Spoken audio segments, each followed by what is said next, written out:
I'm like getting. All right. Yeah, I think we are live. It says like 50 seconds. That's not how it is, but yeah. Welcome to the second episode of Ash and their fantastic friends. Today we have uh Lily, aka the entire reason I am a Ryan North certified Johnny Storm Sith. because I need people who will be listening to this later or listening to this live. I need them to realize that like none of this would have happened if you hadn't told me like almost a year ago now to buy Ryan North's Fantastic Four. And I listened. And it's been so Jover ever since. So yeah, guys, it's that good. It's that good. But if you want to introduce yourself, kind of go over what you normally talk about on your channels. I'm Franklin Harold on TikTok and the Bird app, and I talk about like Fantastic Four, JSA, Hawkman, sometimes other characters if I feel like it. That's a mood. Like, yeah, only when I feel like it. I'm not going to talk about them in any other capacity. That's how I feel about Iron Man. Not Rick Jones though. I'll bring him up just like every 5 seconds. I brought him up in almost every single discussion I've had about Johnny Storm for like a solid month one time. It was bad. Do you think Rick Jones and Johnny are friends? No, they are not. This is like confirmed. I have panels literally proving this. These two fuckers hate each other so much. So now I gotta go into like this little rant about it because their first interaction happens in issue 12 of Fantastic Four. And so, you know, Johnny's like showing off. He's like, haha, I'm the Human Torch. And he's like, haha, I didn't burn you. See, I can turn off my flame. And Rick Jones is just unimpressed. He's like, if only you knew I was like best friends with the Hulk. And yeah, that's the start of the relationship because Johnny also leads to this boy getting kidnapped. Okay. And then, so Johnny did get an invite to his bachelor party, but before then, and I still have to find out where this panel's from. So his Rick Jones's wife gets kidnapped. Okay, this is post. He's married? He is married. He is married to death right now. Immortal Hulk? Yeah. So like his wife is Marlo Chandler. And so recently she turned into death. Yeah, that's she just to the course. She just went, yeah, I'm gonna trade places with death. And it's like, okay, all right. Rick is just gonna have to deal with this. And that happened in Gina Svell's Captain Marvel run. But yeah, so he gets married. He has a bachelor party, which was very nice. Johnny got invited. They showed Marlo had a sex tape and they accidentally showed it to this. Mind you, the Avengers have known Rick Jones since he was like 16. And so they show it to everyone. Captain America's like, what is going on? Captain America's there. And but before that, Marlo dies, which is why she trades places with Death eventually because she feels like she owes Death. But back then, Marlo dies, okay, and Rick Jones is distraught, and he's trying to get help from the Fantastic Four, which has never went well for him because, mind you, the Avengers started because the Fantastic Four said, "Fuck you, Rick Jones." But so he goes there and then he's like freaking out on Reed. So Johnny's like, shut the fuck up. My wife was a Skrull. And This is literally how this conversation goes. He goes into a rant about like, oh, at least your wife is like who she says she is and like isn't a fucking alien who lied to you. And Rick Jones is like, is this supposed to make me feel better or are you just needing therapy? And the answer is pretty much always needing therapy. The answer is Johnny Storm needs therapy. Both of them need therapy. But yeah, so they're like every single interaction between them is either them fighting or the Fantastic Four telling Rick Jones to go fuck himself. including issue 26, which is the Avengers like crossover with the Fantastic Four. The Fantastic Four did not want to help. Johnny was in the hospital because of the Hulk. He was like, I mean, only because he's attacking Ben. Like, I'll protect Ben because they're just such precious boys. But yeah, that's my rant about Rick Jones. I actually with that, if actually a Skrull is an accepted filing for divorce, technically your marriage gets annulled because that's not who you actually chose to marry. I think Johnny's marriage got annulled. I'm not entirely sure. I mean, considering Alicia was allowed to marry Ben, probably. Or like it didn't count as Alicia at least. Yeah. But yeah, so after the rant about Rick Jones, let's talk about the Fantastic Four fighting other people. This is how I segue in here. But, yeah, so issue 27 of X-Men came out this week. And the big thing with that is the Fantastic Four were in it, and they were near Kamala. But I'll Lily, if you want to describe what at least happened to Ben. So there's this character. She's named Rasputin the Fourth. She came around in Sins of Sinister, I'm pretty sure. No idea who she is. But she like they trespass onto the Fantasta farm, as I call it, and Ben was like, get out of the way or something like that. I forget the actual words, but she like says something to him like get out of my way, Golem. And you're like, excuse me. It's like, excuse you, Rasputin number 4. No wonder they needed 4 of them. God, because I don't know.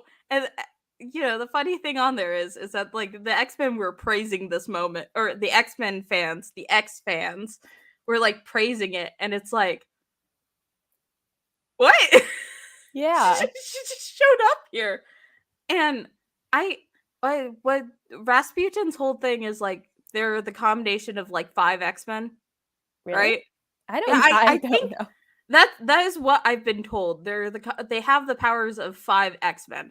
I know at least 2 of them because it's Colossus and Magic, which makes sense because Rasputin. They're the Rasputins. Let me look this up. It's like let me try and really see what I think the other one's Kitty, but the funny thing about it is that like Kitty's intangibility does not work on Sue's like force field, which we'll get to that later. We'll get to that later. But like I don't know what the other like 2 are. I'm trying to figure it out. If this will load, it would be great. Oh, yeah. Colossus, Kid Omega, Gunther Bane, most commonly known as, we'll find that out. Kitty Pryde, and Laura Kinney, also known as the real Wolverine. The real. Oh, it's Unis the Untouchable.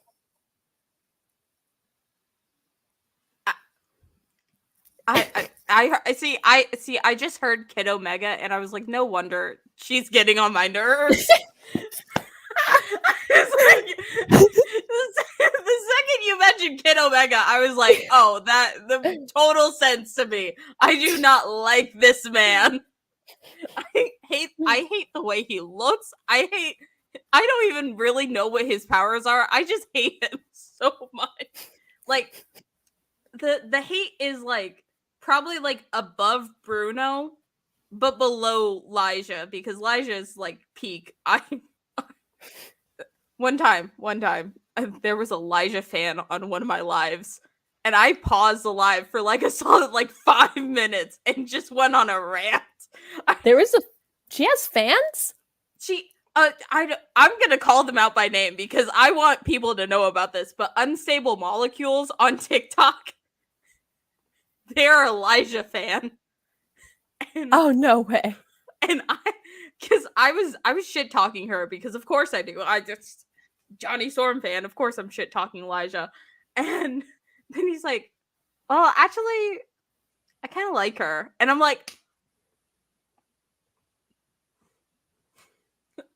I paused the entire conversation, and I was like, "What do you mean? What do you mean you like Lyja, the Laser Fist?" But yeah. In I'm gonna have I'm trying to stop myself from doing an entire second rant about this because like Lyja the Laser Fist, like, you know, I'm known for liking some of Johnny's toxic girlfriends. Okay, I'm a Dory Evans fan. I'm a Crystal fan, but Lyja the Laser Fist? That's not even toxic. That's just abuse. That's just abuse. That's just Johnny getting like the worst thing imaginable happening to him. Mm-hmm. Okay, not being able to heal from that trauma because like I think exactly 14 issues later she's back and trying to kill him again, and it's like, okay, calm down here. She comes back like four or 5 times.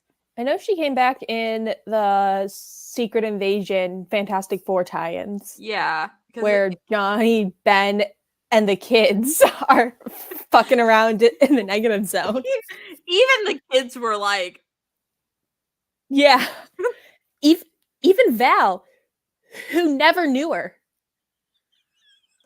Oh my god, because Val wasn't born until after. Yeah. I just have realized that. Val has no idea who this woman is. She's just like, I won't fuck with her. She tried to turn into my mom.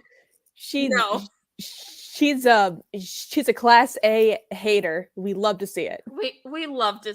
That's why Val is my favorite child. Franklin sadly is ranked dead last, but that's only because Joe and Nikki tried to fight Lyja literally 5 seconds after meeting her. I don't applaud Slot's run for a lot of things, but I will applaud the fact that he managed to get rid of her permanently. Mm-hmm. But Lyja rant aside, I realized I just went, all right, Lyja the Laser Fist. No, but going back to the X-Men, my other least favorite thing. So you know, after insulting Ben in such a very specific way that should never happen in these comic books, because Gary Dugan, public enemy number 1 on this podcast at this point, because Gary Dugan is probably anti-Semitic, or he's got issues. Say this. But anyway, you know, after that, then Johnny's like, "Hey, can you stop punching my uncle or like my friend? I'm just gonna put a ring of fire around you to try and stop you because that's what I do, you know, Human Torch." And so then she like puts him to sleep. And I was like, what?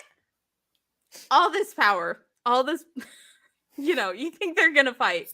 Mhm. Nah, just knock him out. And I think the sad thing is that for that panel, he's also missing his mustache. I know, and Phil and Noto draws it later, and it looks so good. I see the hair. The hair is what gets me. Like it has to be like the right combination of the hair and the mustache, and then I'm like, yeah, 100%. I understand it. This one, debatable on the hair. The mustache though, I was like, peak mustache. It looks good because it is Phil Noto. It looks good because it is Phil Noto. Yeah, and then I still think my favorite tweet about when Reed and Sue Reed and Sue walk in on this. He looked high. He looked high as fuck. Reed was.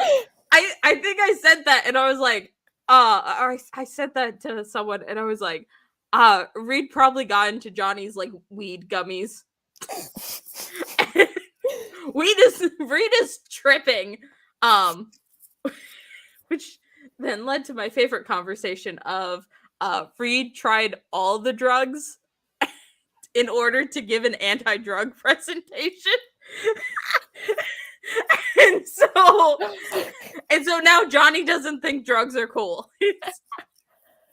all at once, or I feel like he would have done both. Like, scientific process, okay. He did one experiment where it was just each drug individually. And then he probably also tried to get Ben to try all the drugs individually because he wanted to see what would happen. And then he decided to start layering on. So like he went he tried all. So for like a solid like week, it was like one drug every like hour. And by the end of it, he was just a puddle. Like, I don't know if that's how his powers work, if he could just turn into a puddle, but he was one. I know he can like stretch like taffy. So yeah, he was probably just stretching out and just like thought he was dead for a second. No, he's just trying everything. Just kind of deflated. He just deflated. And so Johnny not only saw this as an impressionable 16-year-old, but he also then had to sit through Reed's presentation where he reviewed all of them. And then he was like, no, I'm not doing any drugs. And that's why Johnny does anti-drug PSAs canonically, I think. Amazing Spider-Man number 3, maybe. But yeah, Reed looks high as fuck. And Sue is like, what are you doing? Like, why are you guys here? Yeah, she's the one who's like asking the real questions. Like, why are these random ass X-Men? Because again, they have not talked to Kamala ever, which is a disappointment to myself. But and even Ben, I feel like he might have in one of those eras, in like, or the Fantastic Four was like gone. Besides for Johnny and Ben. So, because Ben was in space for like the specifically the part where Miss Marvel was introduced and she had a lot more of those crossovers. They have never spoken once, and the only time that they're on page together is in an alternate universe. Johnny on the other hand has been on page with her a total of 4 times. 5 now because of this whole fiasco. And they have never spoken once. Really? Because I know Johnny and Ben did a crossover with Moon Girl. Yeah, they did their Moon Girl crossover. They have never spoken to Miss Marvel. So weird. I know it's especially weird in Johnny's case because, like, I can kind of understand Ben. The Guardians of the Galaxy were not really like interacting with Miss Marvel, Yeah. but Johnny was on the Unity Squad. He was like on Earth, chilling with the Inhumans. He was And like, he was dating his ex-girlfriend's older sister. yeah, I don't know how to call it properly because I was about to say queen consort, but then I felt like that was like too official. And then Medusa's bitch is a little too it's a little too on the other side of the spectrum. He was being paid by the Inhumans to just sit around and look pretty. I don't think he did anything else. Honestly, mood. He was like, okay, my family's dead. I just need some time to like relax. I'm gonna go chill with the Inhumans and like cry a little bit and just sit around and look pretty. And Queen's concubine. That's what it was. his his official title, what they called him was Queen Consort. But Queen's concubine? Wait, what does concubine mean? It's so it's their side piece. Oh, And I mean that's technically he was just holding a spot for Black Bolt until he returned. Like, let's be honest here. Yeah, so never interact. This is literally the first time that Kamala has spoken to a single member of the Fantastic Four in this issue.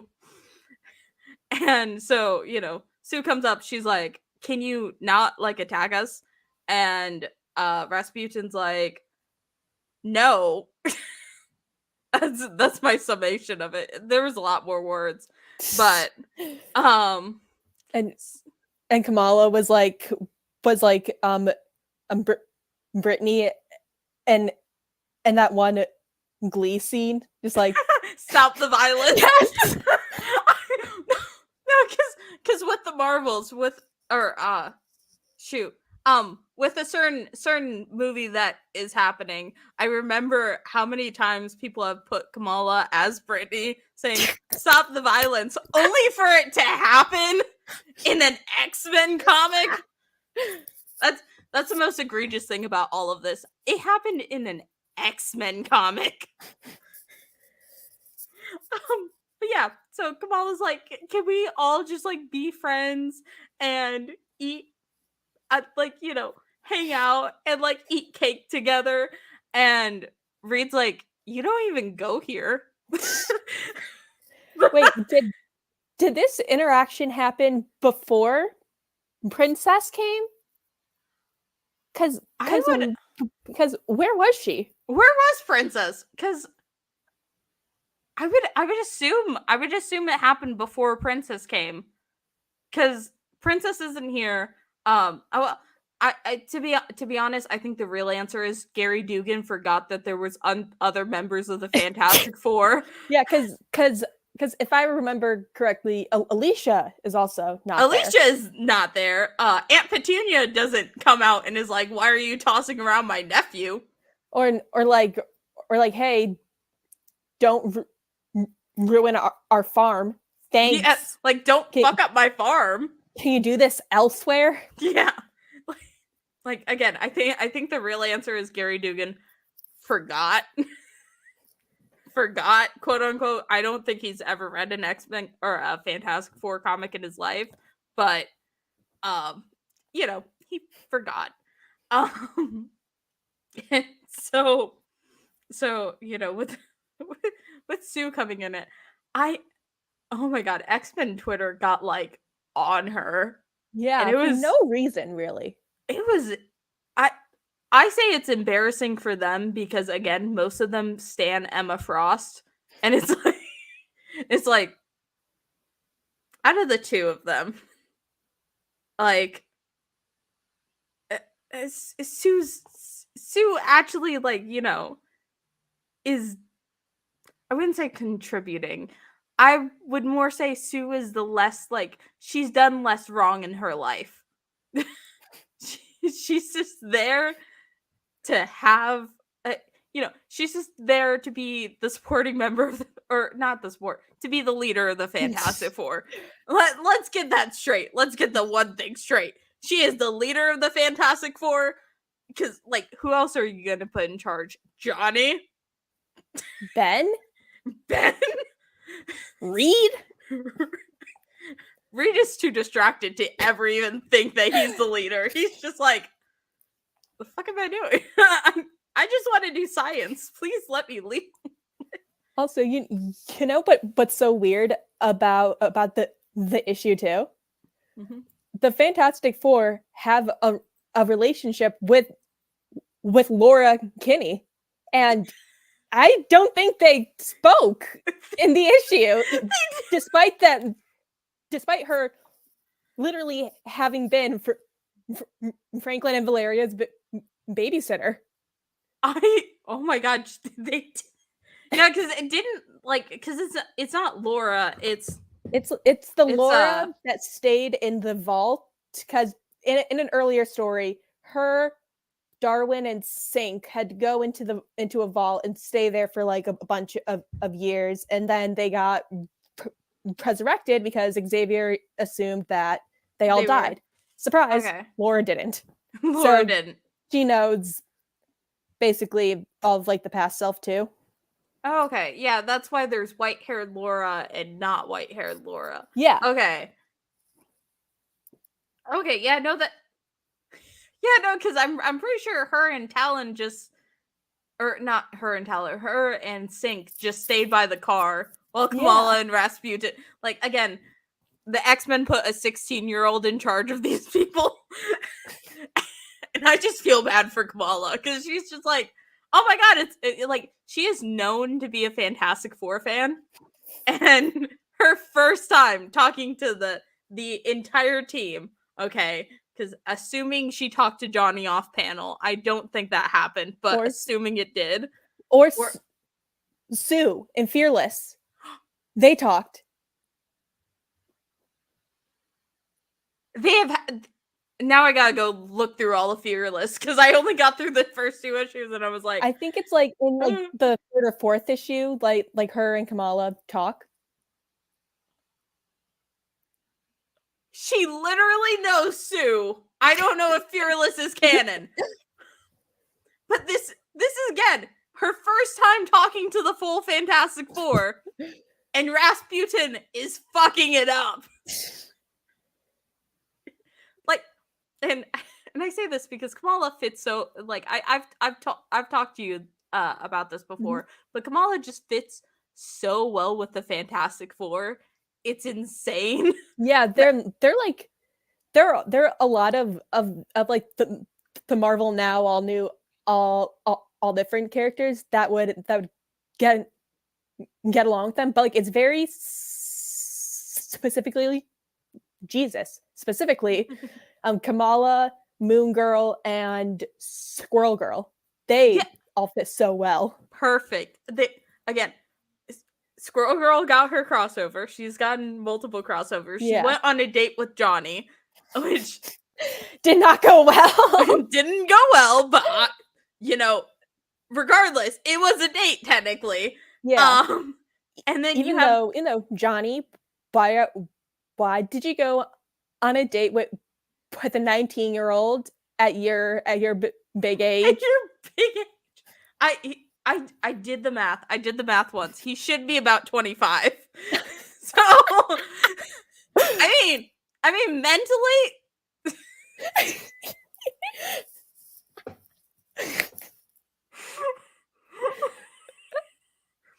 I roast Johnny too much for someone who's now known by Marvel editorial as the person who just dresses up as him like a crazy person.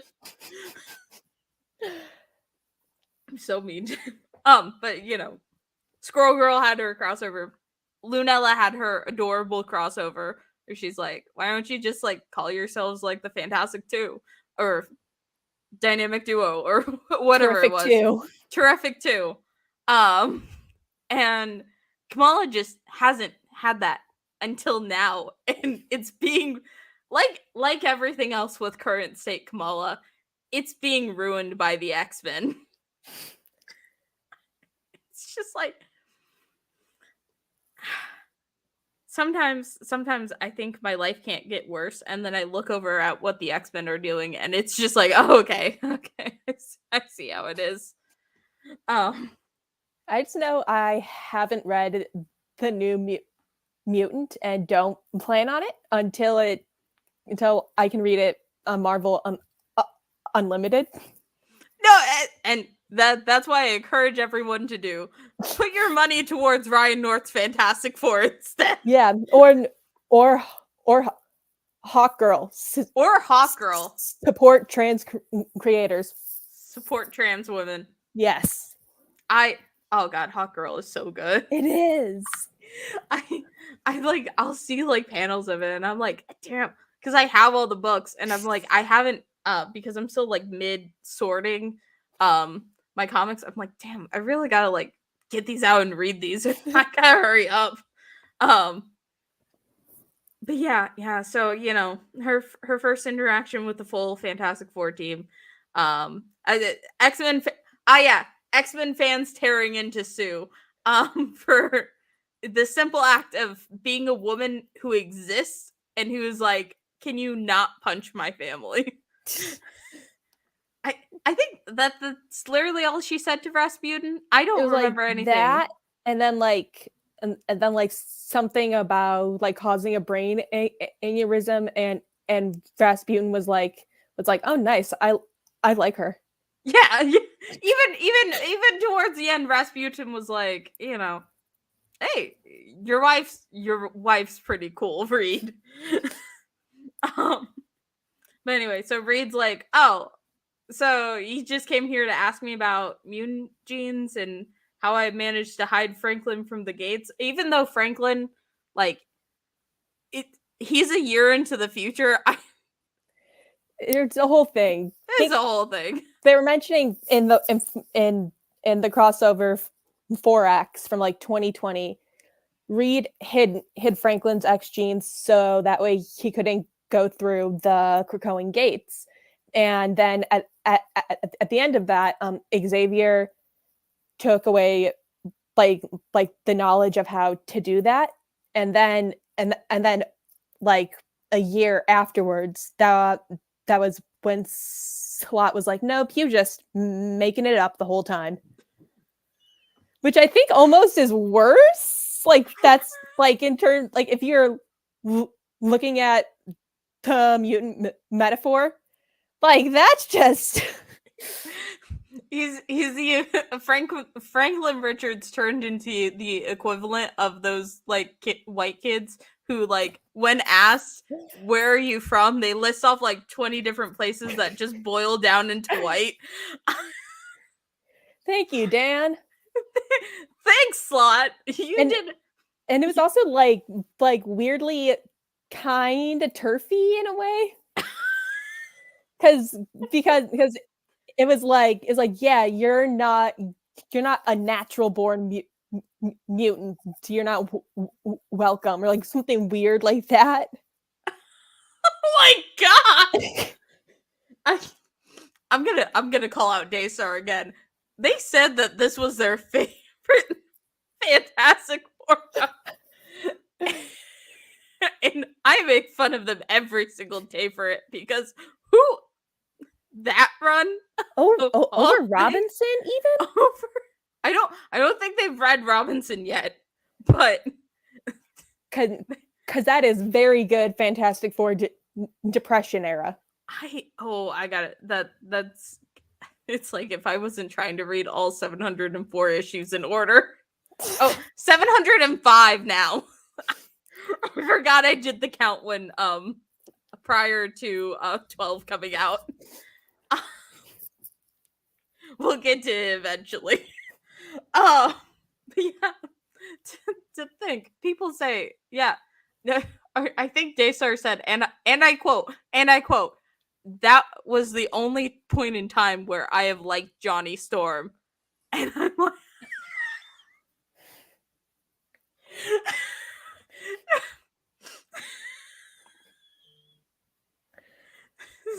This is just me just dying. Cause, like,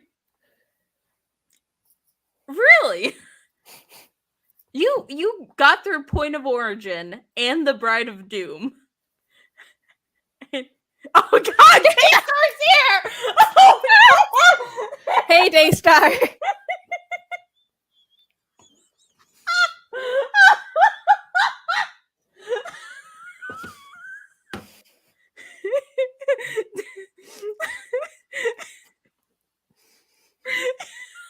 I'm sorry, I'm half of me dead for a second.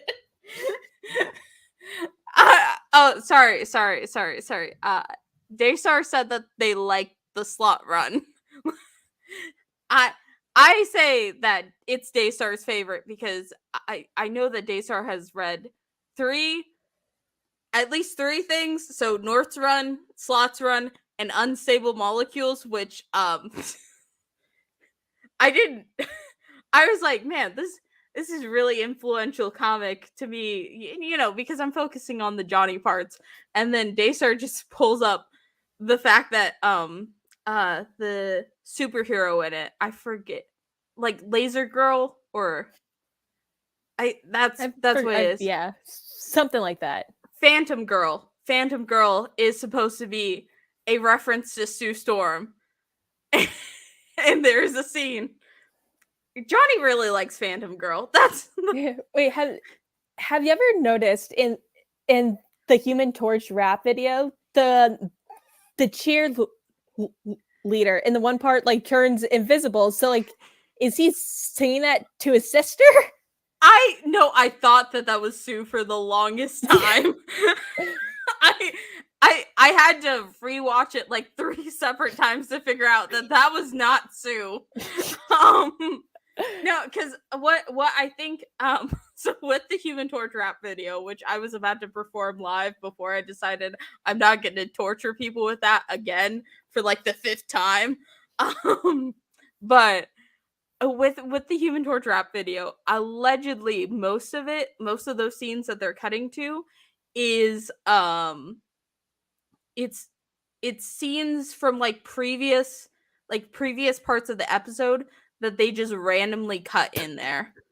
So I'm pretty sure the reason that she disappears is because they wanted to make her seem apprehensive to Johnny. Because remind you, so I just found this out, but the only reason that the Human Torch rap exists, is because it was to promote Brian Greene's music career. Yes.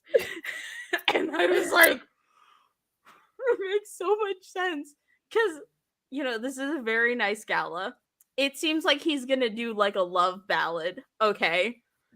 and then it's a rap about how it's not cool to be cruel.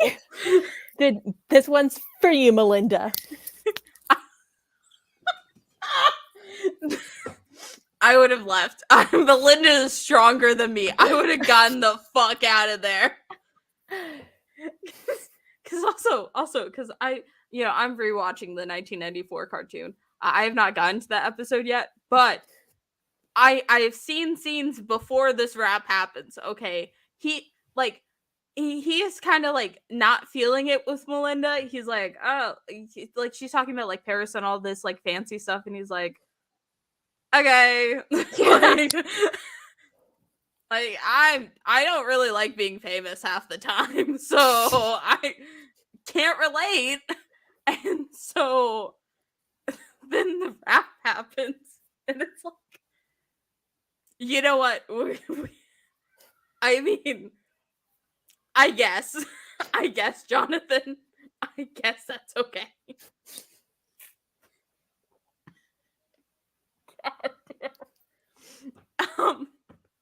We went really off here on it's like you get to the Human Torch rap, and you know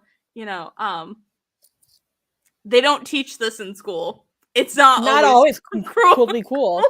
Cool to be cruel. Cruel. They try to play you like a fool. Yeah. Because you see a girl who's it? unique. Wait, Hold on. Now you've opened the floodgates. Because it's I gotta pull up the lyrics again because I know the opening though. It's they ought to teach this in school. It's not always cool to be cruel. What? They try and play you for a fool. Like you see a girl who's unique. It's a treat because she's sweet and she really seems to knock you off your feet. And you want to say hey, but you don't. You don't. Your mom tell you how to feel, but you won't. You won't. Even though his mom's dead. Okay, his mom is dead. Johnny Storm's mother is dead. She is not telling him anything. But, you know, because you're just too cool to tell her truly, get your feelings out there, then really don't try to school me. So she passes you by in the hallway. You're staring at the wall, trying to play it while I say, hey, you're cool. Yeah, what? Cool, really cool, slick, just like ice, but you didn't realize you never get this chance twice. So you're busy playing cool, now she's gone. She's gone. Gone and gone into another while I sing my fucking song. I never pass up a chance. I know the story seems long, but when I know the time is right for me and you, and I just flame on. Flame on. And on and on and on. That's just another reason why the football player from Bottoms or from that one movie needs to play Johnny Storm. That one twink. And recreate that scene in live action. If I get famous enough by the time this movie comes out that I get to interview the cast, whoever plays Johnny Storm is getting this performance live. We gotta like host the red carpet together and just ask most out of pocket questions. The worst questions possible. I'm over here just performing the Human Torch rap. I have my Johnny mic and everything. I'm like, so Ben actor, do you think Ben has a penis? and there's like, what the fuck are you doing? Do you think does your version of Ben Grimm have a penis?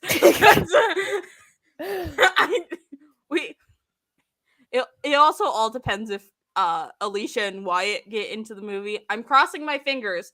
I'm okay with talking about Matt Chatlin's live. Or Matt, I don't know how to pronounce his name. Matt Shackman. But in the background, he had a copy of issue 50 of Fantastic Four. Yeah, because I think I've heard they're doing Galactus. Yes. But what I don't know is if they're going to use Silver Surfer. Because from what I've heard, they might use Terrax, which means Frankie, fucking show up, please. We're getting Frankie. Maybe all the best Fantastic Four or all the best Johnny Storms are happen near Frankie. Let's be honest here. But I damn because if they did the first Galactus arc, that means we would have gotten Wyatt. Hopefully, like crossing my fingers. I'm praying for Wyatt in a She-Hulk season 2. I think he's a little bit more likely to show up there because at least with he was on the wall like when they went to like Marvel Studios, he was right there smack dab, like, and that comic image is like it's not that big, so they had to blow it up for me to be able to see it from there. And I'm like, do they know? Do they know? I get the Human Torch actor on here, and I'm like, okay, so what do you think about Johnny Wyatt? So, what's your favorite ship? Do you prefer Johnny Wyatt or Spidey Torch or Spidey Johnny Wyatt? Or Spidey Johnny Wyatt? Oh God, that's Wyatt Wingfoot being a babysitter. Let's be honest here.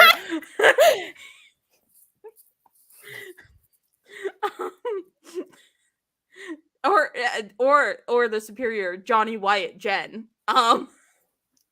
AKA Johnny gets smushed. the torch sandwich. They just take turns throwing him around like a football. Just toss him. I still have the I still have the question of why is Wyatt that big? Cause he's a hunk. Like, okay, with like everyone else who is like above like 6'1". Okay, 6'1" is kind of like the rule with Marvel that if you're above 6'1", we have to have an explanation for why you are this large. You know, Doc Samson, okay, gamma radiation. Thor, he's a god. Captain America, super soldier serum. Wyatt Wingfoot, hot. Olympics? I don't know how that works, but Olympics? Why is he that much taller than John? Like, because okay, it's reasonable for like Johnny's like 5'10". It's reasonable for someone to be like 6 foot around him. Okay, Wyatt's 6'5". Wait, how tall is Jen again? Has she reached 7 feet? She's 7 feet. She's like 7 feet pretty consistently, which is why Wyatt looks like small. And it's my favorite gag because when they meet for the first time, Wyatt's just like looking up like, who's your friend, Johnny? Who's your friend? Is she single? Like, I'm asking purely for research purposes. It's related to the mission and what the guy we're trying to stop, but like also, is she single? Is she a permanent member of the team? Will you guys stop hanging out with me if I start dating her?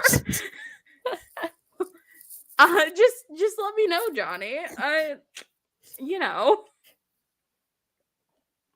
I love Wyatt Wingfoot. He's like, oh, this woman's just gonna pick me up out of this car to kiss me. All right, we're down for it. Oh, she wants to toss me around like a fucking football. All right, just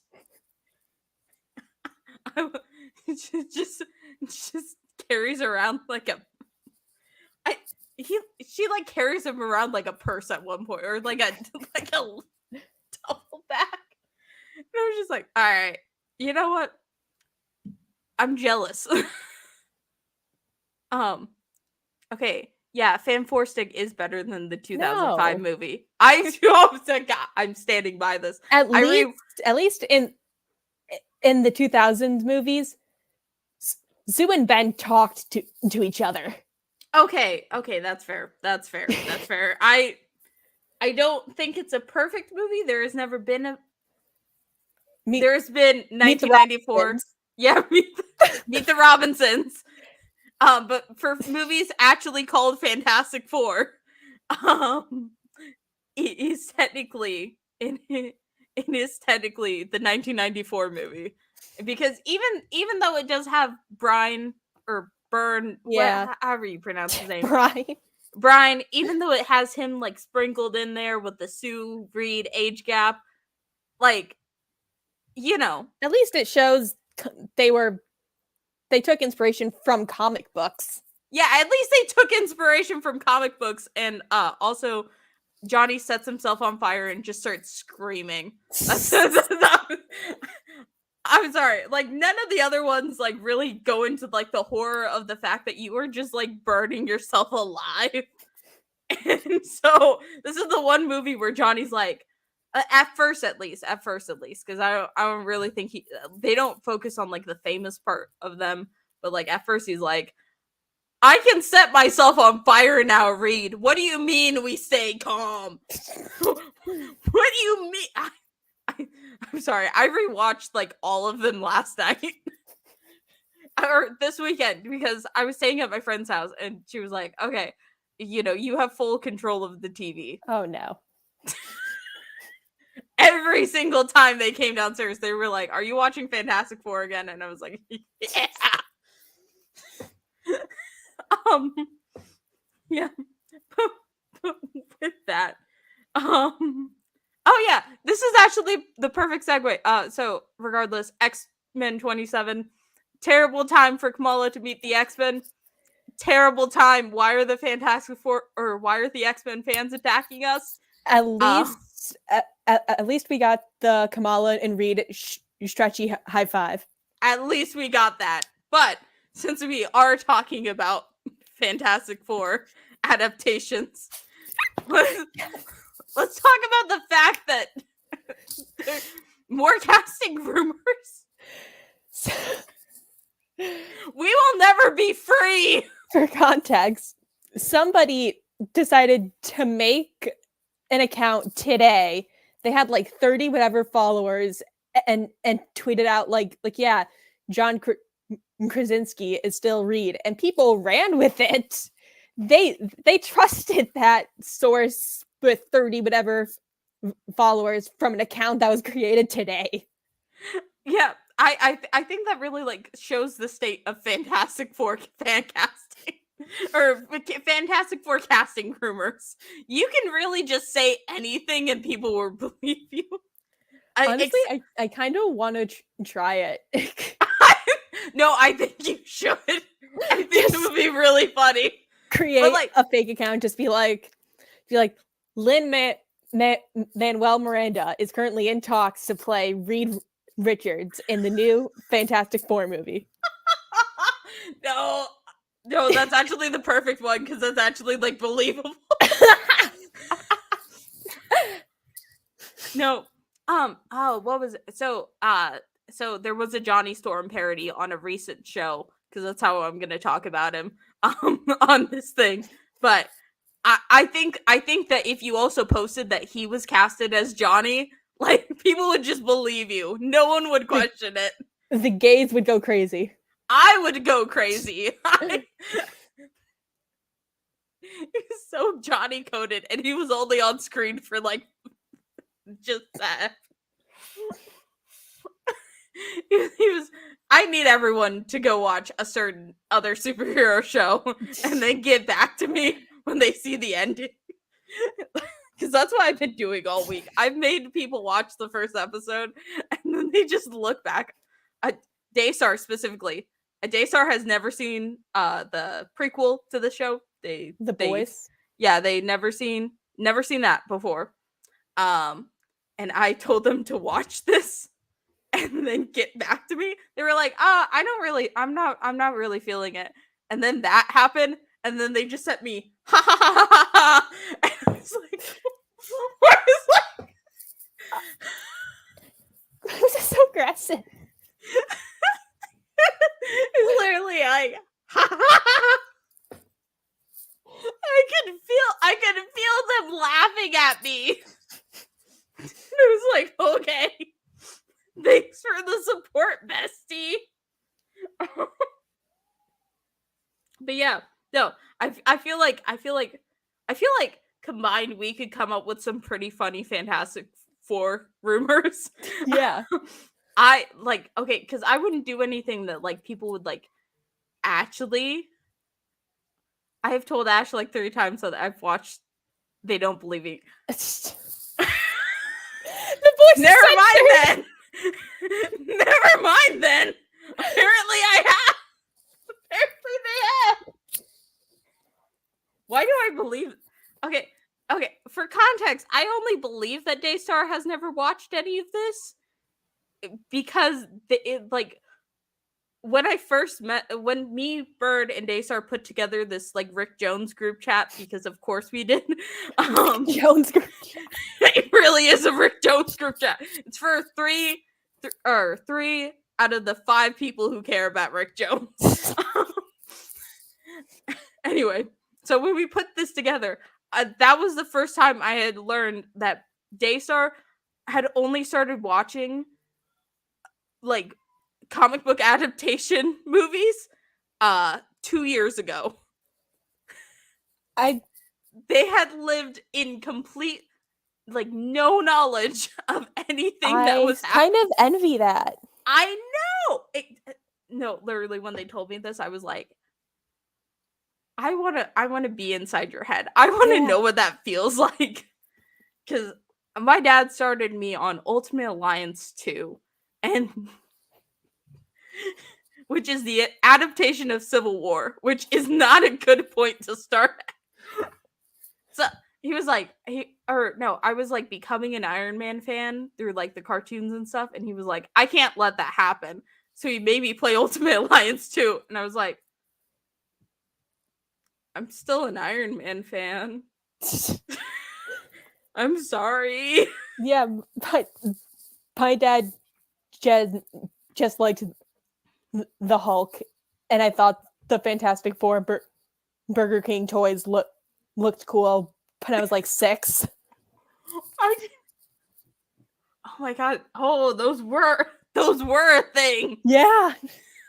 Oh my god. Yeah. No, I see. Younger me could have never predicted that I would get to this point where I would just be like Johnny Storm simp, because even prior to reading Fantastic Four, even as like a little kid, I was like, I don't like Chris Evans, Johnny Storm.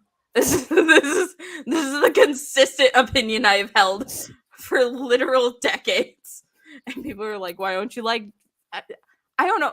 At first, it was like there's just something about him that I don't like, and then now it's like, oh, he adapts my least favorite part about Johnny Storm. Yeah.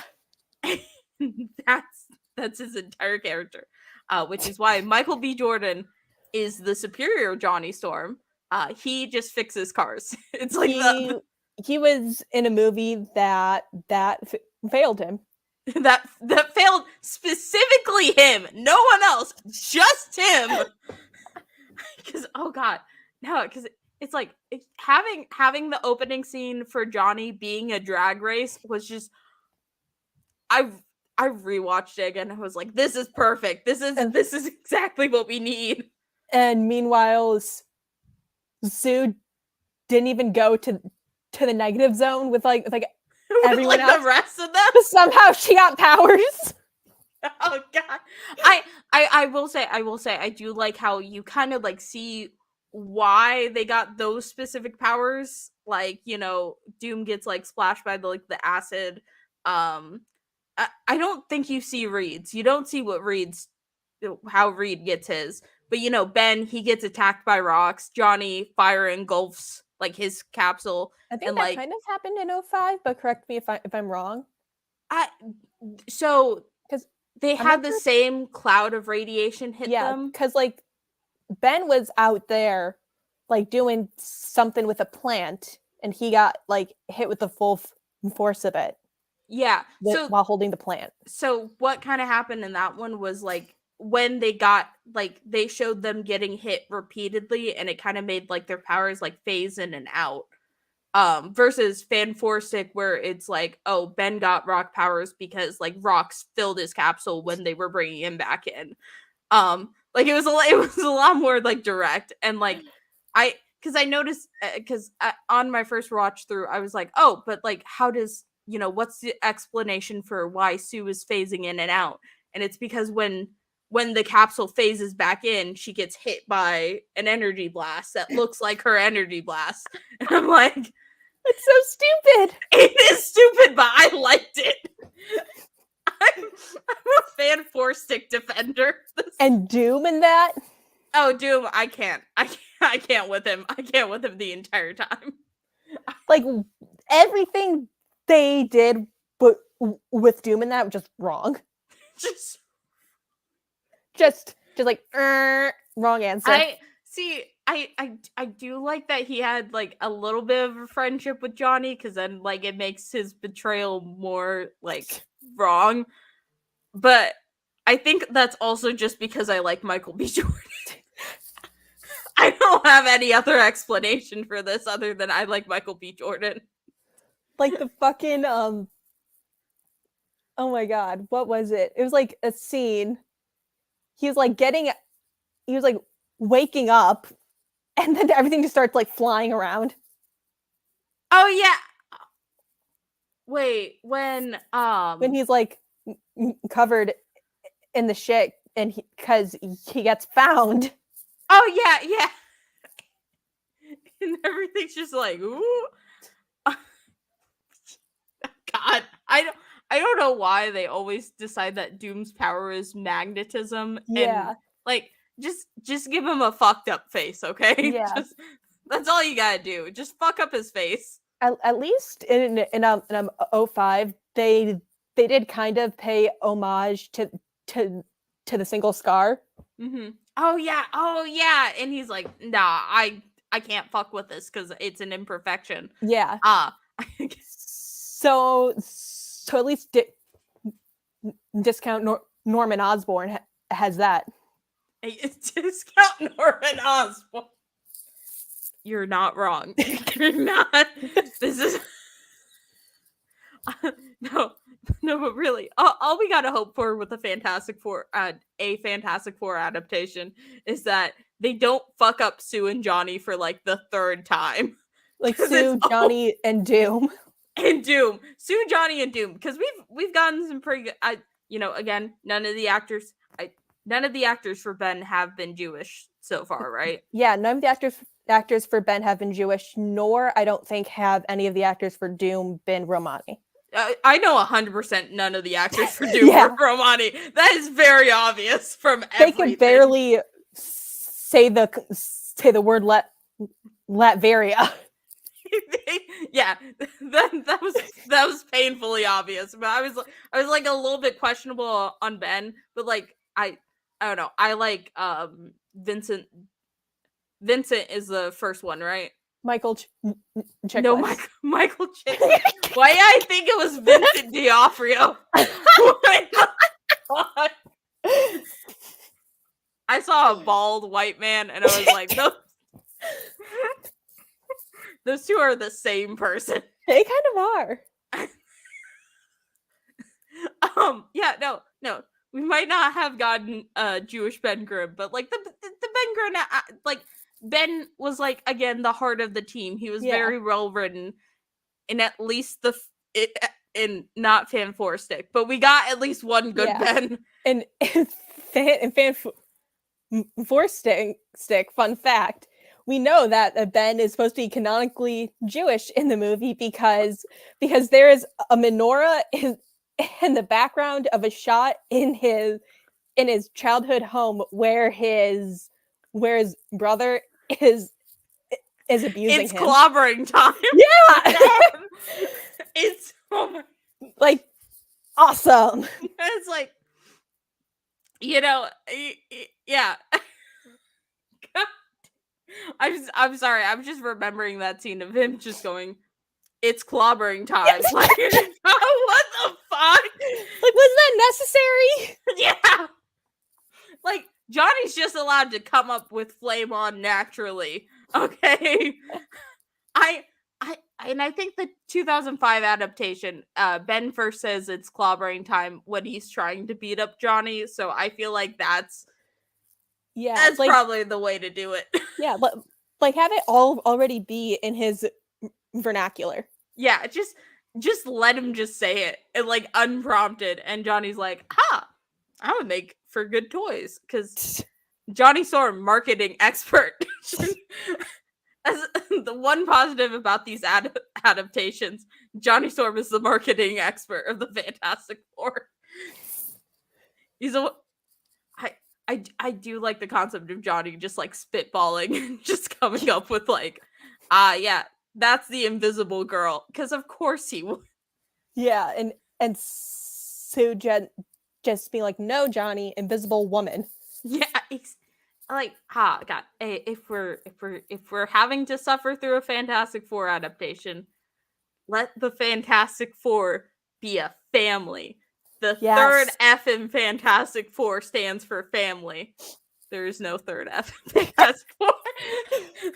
Wait. There is no third F in Fantastic Four. I forgot how to spell for a second. But the third F in Fantastic Four is family.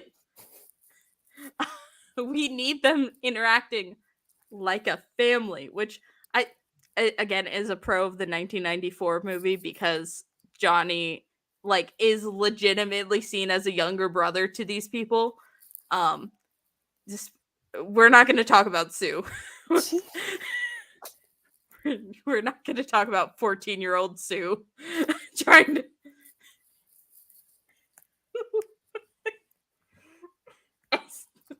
The one con of that entire John movie. Byrne is a mess. John Byrne, count your days. Wait, is he dead? I don't think so. Sadly. John Byrne, count your days. It's like it just. Oh god, because literally that movie would have been perfect. And also, weird thing I noticed about it because Ben seems to have a thing for Sue and Johnny's mom. Because they're like weirdly flirty with each other. And Susie's mom has got it going on.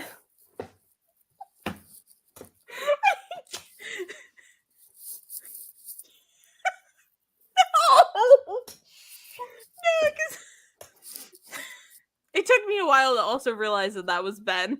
It took like 2 watch throughs to realize that was Ben playing video games with Johnny at the beginning. Yeah, because like they show up and Ben Grimm delivers the worst line of that movie. It was like, "Hey, Mrs. Storm, can Susie and Johnny come out to play?" And it's like, Ben, what the fuck? Or no, can Susie and Johnny come to space with us? It was like.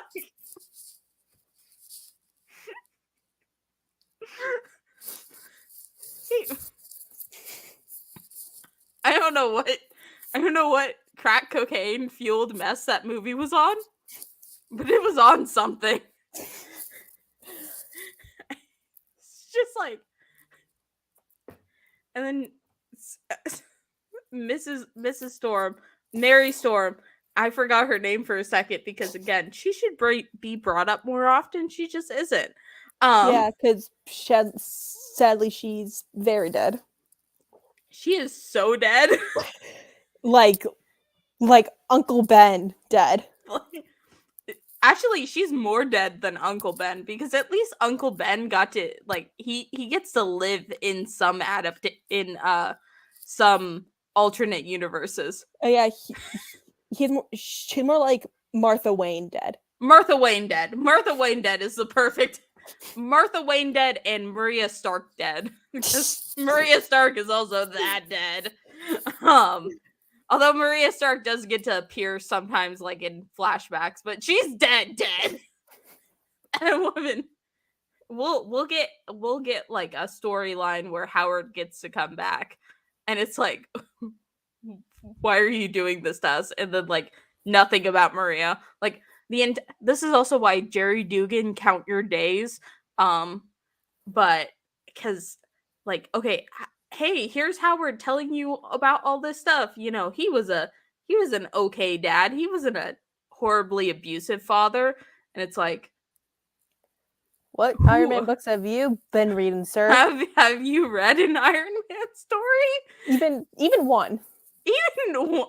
Like, you know, specifically, you know, maybe the more recent Avengers books where he sold him off to the devil, or you know, in International Iron Man, I think it was, where the entire reason he adopted Tony is to replace his actual son, Arno Stark. Wait, have you read on Unbeatable Squirrel Girl? I'm still going through it, but I need you to tell me this right now. So I need to find what was exactly said, but there's a storyline where Doreen goes back in time and like basically transported there, and Doom is also there making like causing chaos, doing what Being Dooms Doom. do. Yeah. And in one of the pages that's like explaining what's kind of going on at at the start, they're all kind of like while you were out notes. Mhm. One says, to Mr. and Mrs. Stark from Squirrel Girl of the Iron Man fandom. Crossbox in the came to see you. Message, hey, you don't know me, but I just wanted to say the two of you should definitely have a baby in a few decades and name him Tony. Okay, thank me later. They fucked up that one. Oh god. Thanks, Ryan North. Thanks, Ryan North. Speaking of thanking Ryan North. Oh yeah, should I grab my copy of it? If you want to. Hell yeah. I was gonna segue into Ryan North's current Fantastic Four run, but yeah, no, go ahead and do that, and I'll segue into all of this. But you know, speaking of thank you, Ryan North, we did find out Sue Storm's doctorate this week. It's in marine biology, and I'm saying this before before Lily gets back, so she doesn't shoot me for this. But it's not in marine biology. It would be very fucked up if it was in marine biology. It's actually in archaeology. So thank you, Ryan North, for that, because archaeology makes so much sense, but also I could have never predicted it in my life. Because, like, maybe I just don't think about archaeologists that much. What does an archaeologist do?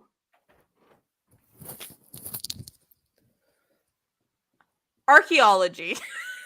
Yes.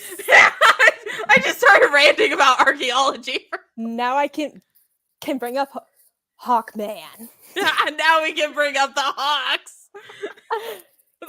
Because Carter Hall and his first wife, Shira Sanders, the Golden Age Hawkman and Hawkgirl, they are archaeologists. So that means there needs to be a crossover. We need another Avengers JLA. Not actually, no, I don't want a JLA crossover. I want a Marvel JSA crossover. Yes. Because first off, I need Courtney Whitmore and Kamala Khan to interact. Yes. Probably even more than I need her to talk to Johnny Storm. Like way more. They would be like best friends. They would be best friends. They would get along so well. And I think we also talked about Power Girl and Johnny Storm, but we have a little asterisk where it's only if a writer who respects Power Girl gets gets their hands on it, or no, respects Power Girl and Johnny Storm, because I always forget to mention that, because some of these writers, and there's a reason that he's referred to as the Paris Hilton of Marvel. I mean, that's the sad thing, because the only complete run of Fantastic Four I own, besides Ryan North's, which I am currently buying with my back issues, the only full Fantastic Four run I own is the Mark Miller run. Oh god. I got it for like $20, but it's not good. The Paris Hilton of Marvel Comics. But yeah, you know, again, I just want to say a personal thank you to Ryan North again, for saying that Sue's degree was in archaeology, because I couldn't predict it. I don't know why. I think I was the one person who didn't at one point say she's probably an archaeologist. But like, it makes so much sense why she would want to go exploring in space with her boyfriend and his best friend and her little brother. Yeah. Well, the little brother still doesn't make any sense, because Johnny conned his way onto that spaceship. Yeah. I consistently stand with it. the one wrong thing with the 1994 adaptation is that Johnny, they willingly asked him to be there. I don't think that anyone should ask him to be there ever. I think he just shows up and is like, hey, if you don't let me on this goddamn spaceship, I'm gonna rat you out to NASA. And then they're like, shit, okay. Why does this small child threatening us? She couldn't find a sitter. See, I also don't like the she couldn't find a sitter.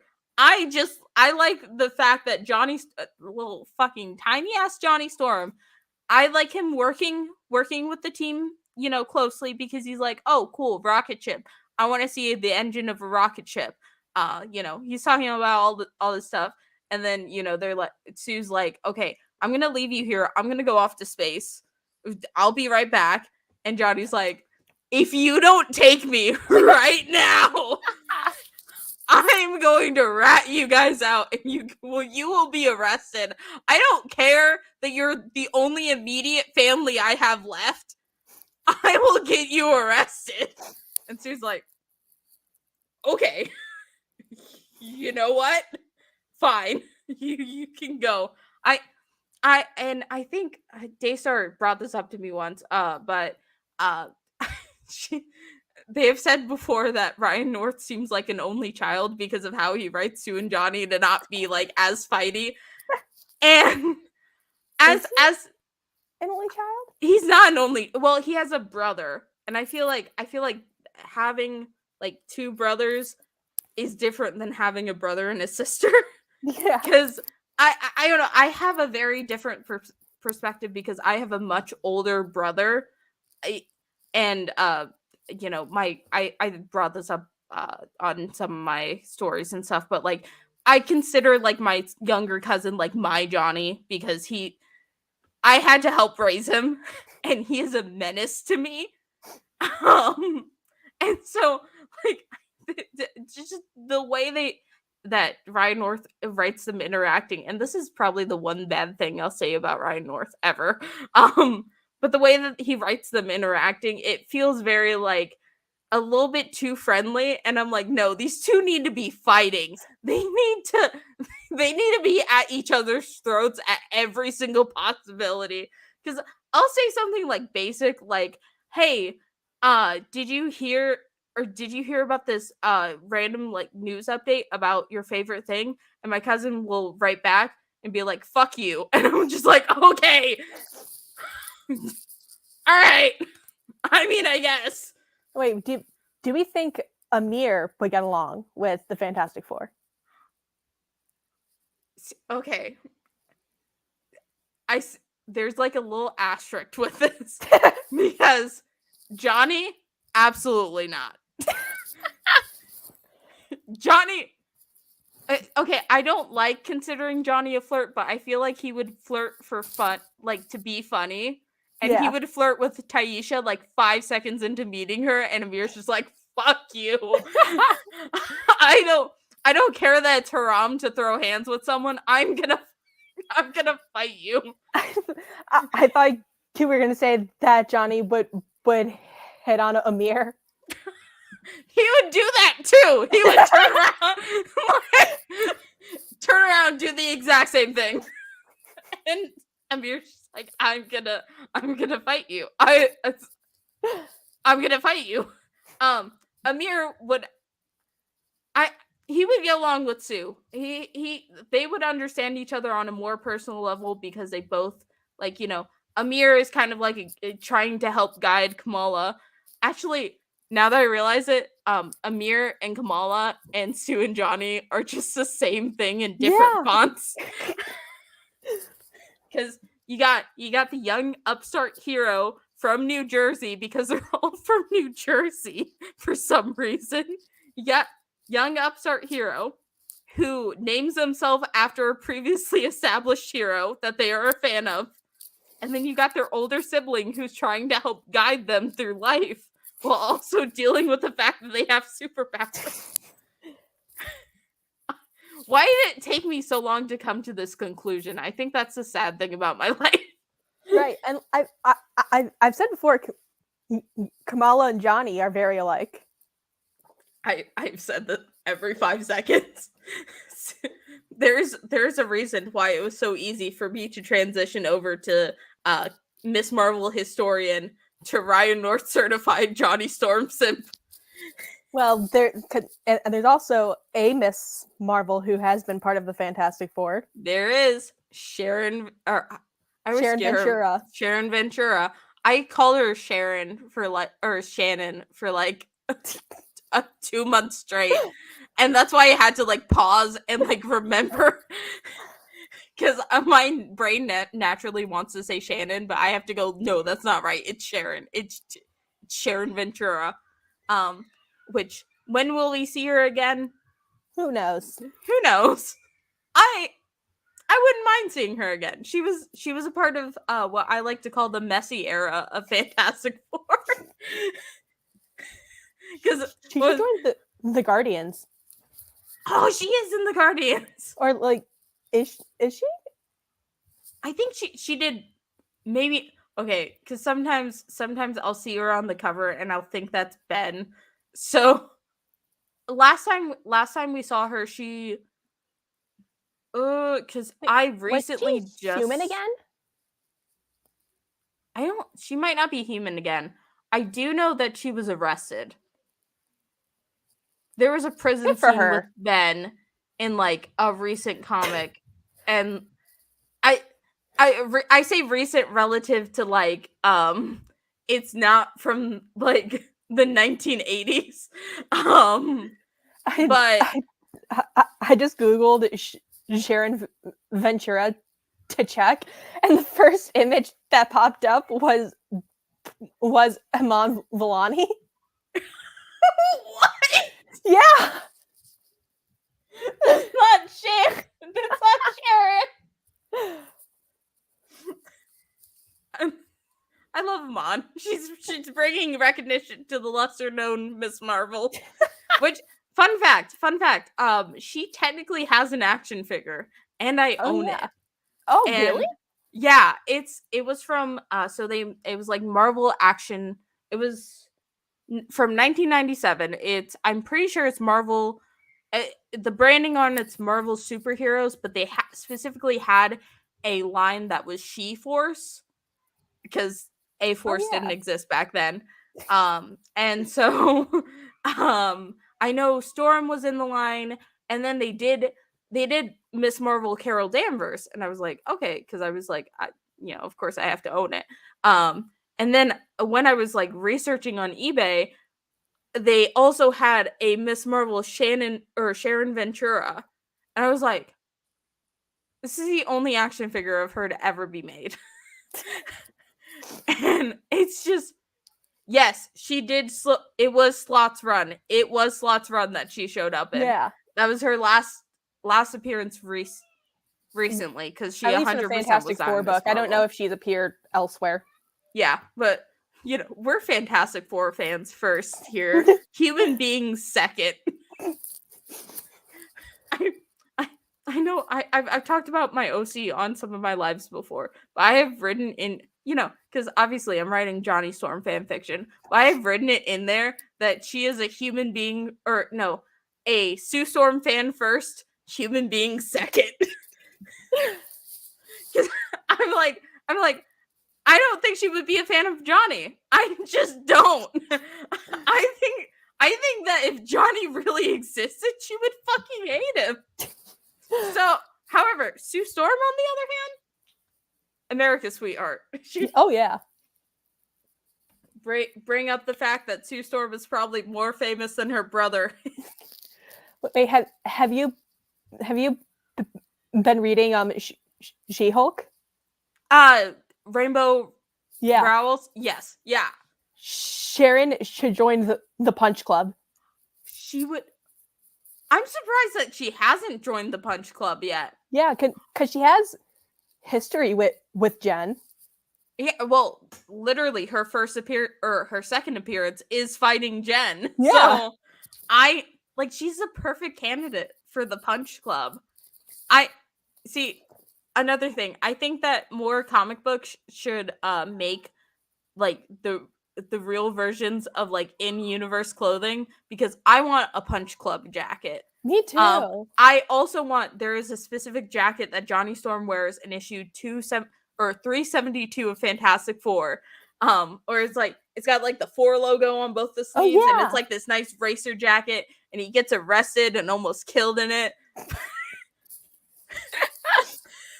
But I don't want it because of that. I want it because it's a cool Fantastic Four jacket. We need more like jackets of Yes. of like characters. I will say that was the good thing about Miss Marvel being adapted, is because it resulted in some of my favorite jackets.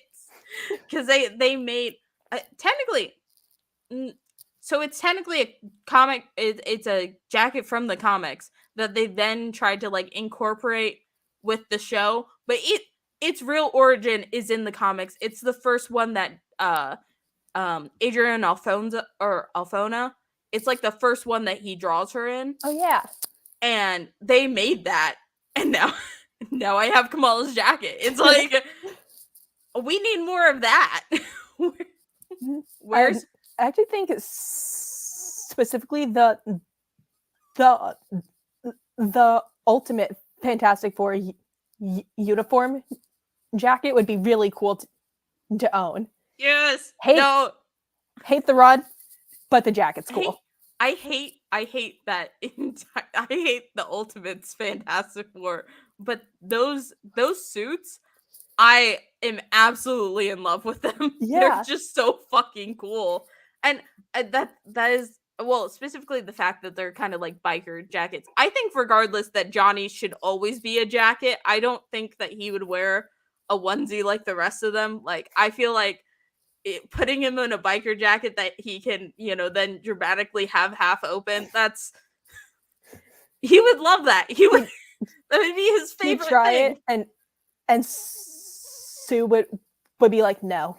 No, instant no. This is why it's canon that Sue Storm designs the Fantastic Four uniforms, because if they let literally anyone else do it, it would turn out bad. If Janet Van Dyne it existed then, she could have made a good suit too. Yeah, of course. Of course. It's Janet. But back then we only had Sue. we really only had Sue. I'm gonna be honest about that. It was just Sue. But Sue did a good job. Sue did an excellent job. I'm glad that they did not let Johnny do it, because he, like, oh god, that is the glorious thing about Johnny, like starting out, because how he dresses is like he's a mini Reed Richards. the fucking cowboy for first date outfit.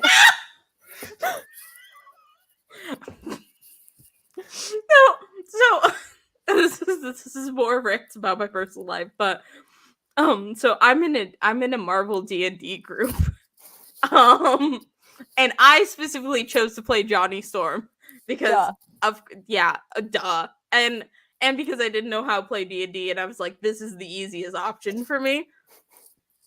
But anyway, we're sending like character references to each other, and so I have used it as an excuse to try and show them as many of Johnny Storm's different outfits as I possibly could.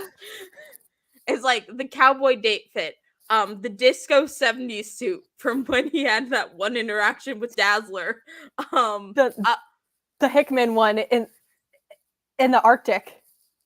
Oh yeah, that one's coming up soon. The second, like, oh, we have to go to a place that's really cold, I'm whipping that one out instantly. Of course, the real bad Johnny look. The look I have now become synonymous with. Oh god, that was the funniest thing about me meeting Michael Cho, because this man, I was telling him like, oh, you know, I got all the issues that he did of Empire, that he did the covers of, and he was like, I was like explaining, I was like, oh yeah, no, I'm just a really big Johnny Storm fan, and he's like, Johnny Storm. I was so confused. And I was like, yeah. And he's like, I've never met someone who's a fan of Johnny Storm. I would like to no, and he said, because my cousin, I was too much in shock to really remember it, but luckily my cousin was there. And he was like, yeah, he told you. He was like, it was like, I would like to meet more of your kind. It was something like weird of that, like that. I was like, that's what was happening. Well, I was just like freaking out and having an answer. It's like, I would like to meet more people like you. And I'm just like, oh, more of you people. That's the exact. It was like, because I even told him, I was like, yeah, no, there's a lot of Human Torch fans online. All 5. Hey, no, there's at least 10. There, he has more fans than Rick Jones.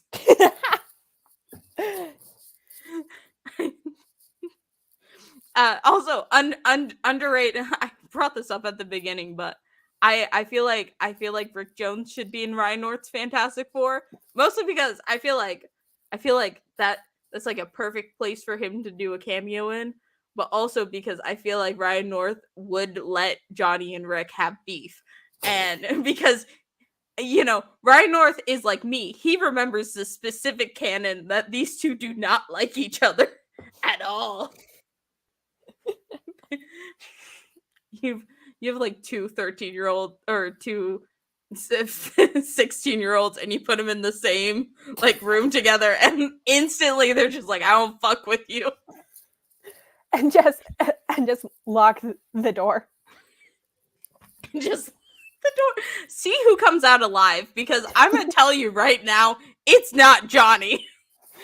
Yeah, Rick Jones could be like, hey, Marvel, a little help. Hey, Marvel. No, I don't. He wouldn't even need Marvel's help, because Rick Jones was trained by Captain America. What's Johnny gonna do if someone punches him in his fucking face? What is he gonna do reasonably? Because issue 3 of Fantastic Four answered that. You can just punch him. He's gonna turn his flame off. I remember in like one of like the cursed panels from the Wells like Spidey run, Peter was just punching a flamed on Johnny, just bare hands. It's like, what the fuck are you doing, Peter? I see. I feel like people who are not friends with the Human Torch forget the fact that you can just punch him. Yeah. What? Ryan North, if you ever see this, please let Rick Jones just absolutely deck Johnny Storm in the face. I think it's deserved after all these years. Imagine if Ryan North actually like watched this. He'd be like, wow, this is so weird. Blocks.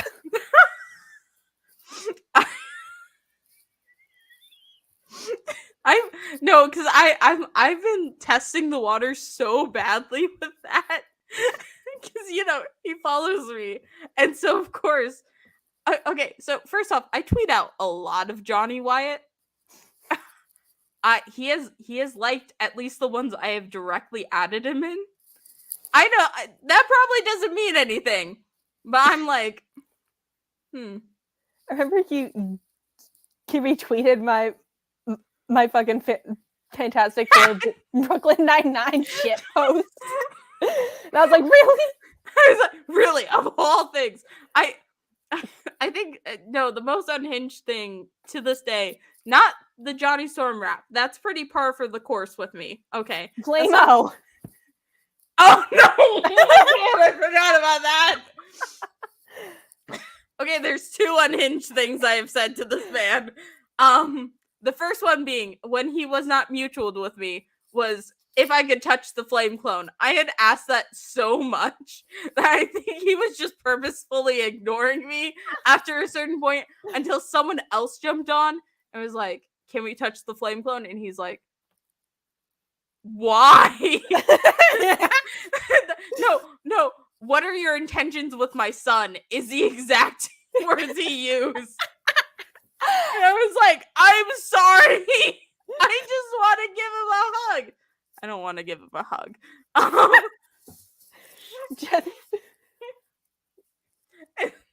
And this was also before issue 9 came out, because issue 9, there's at least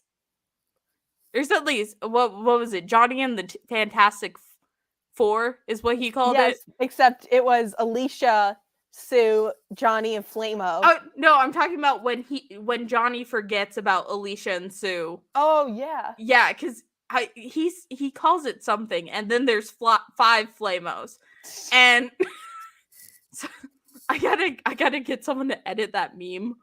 It's the fucking couch. Yeah. It's me and 5 Flame-os.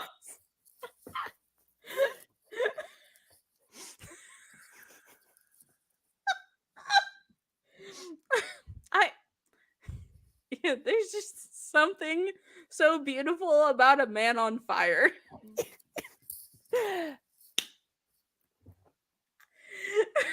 I'm the only person to ever say that, because I don't know. I see you and I see Yehu, or I cannot pronounce his name. This is my online thing, but you know who I'm talking about. Yeah.